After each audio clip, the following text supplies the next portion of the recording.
The father of a Palestinian child killed by Israeli forces in occupied East Jerusalem says Israel is imposing restrictions on receiving his body.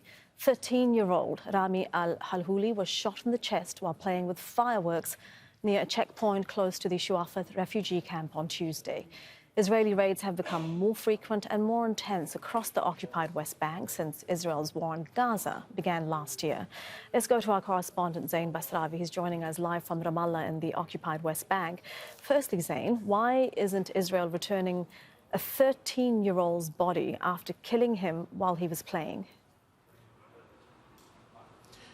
Well, this is a fairly common tactic that Israel uses to pressure the families of victims in incidents like this. They say, the family says that the police, the military, are telling them they're not happy about the large number of people mourning at the family home since his death. They don't want him to be buried in the family cemetery in Jerusalem. They want him buried in the refugee camp, and they don't want a large funeral. They want to suppress these incidents when they happen. They don't want to draw attention to it. They don't want these to be moments where the death is marked in any large fashion. They don't want it to become an icon of any kind when these kinds of deaths happen at the hands of Israeli military and police.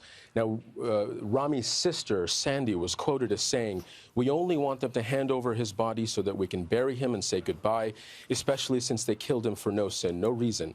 Rami was playing and they killed him while he was playing. They deprived him of life and deprived us of him. His friends who were with him are traumatized." So once again, the death of this young man makes him one of 116 children killed since October 7th here in the occupied West Bank.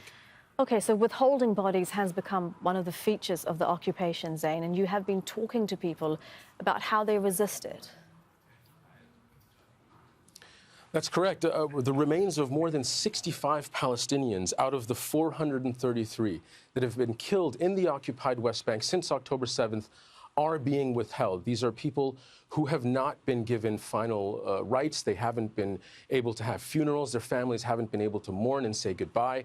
And this is another pressure tactic that Israel uses consistently. And when we speak to Palestinians, they say whether they put up resistance by means of arms, which is guaranteed under international law, or peaceful means through protest or art forms, either way, whether it's Israel, the United States, or the West, they are labeled terrorists, which undermines their right to resist the occupation as guaranteed under international law. When war is brought to your doorstep, when faced with the destruction of your culture, life, society, Palestinians say armed resistance is a natural response to the structural violence of Israel's military occupation. The war in Gaza makes us more determined to carry on the path, to fight side by side. We'll keep going.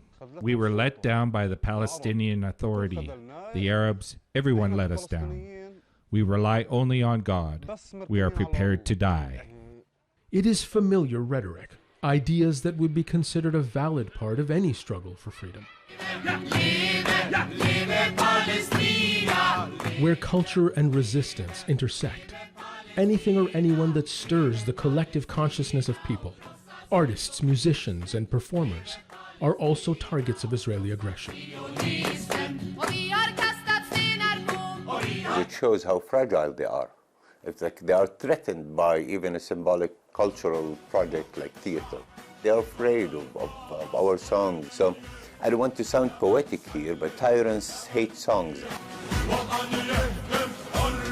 Armed or unarmed, any kind of Palestinian resistance, any celebration of cultural identity, even something as simple as coming together to dance, Israel perceives these things as a real threat. At the Palestinian Popular Arts Center in Ramallah, to dance is to resist. Young men and women using art and choreography instead of arms and ammunition, keeping traditions alive to protect Palestinian identity. But funding for the arts is limited, as are their movements. Traveling abroad to perform challenging at the best of times for people living under the authority of a hostile army. Any culture for any kind of people, it's the backbone of the community, and it ties with the idea that you exist, that you have a heritage, that you have a past, and that you're proud of it. And it gives hope as well. So it's very important in these days to say that art and culture is part of the resistance movement. Palestinians say their resistance is quite simply self-defense. It exists because the occupation does. And resistance will remain in all its forms as long as it takes. Zein Basravi, Al Jazeera, the occupied West Bank.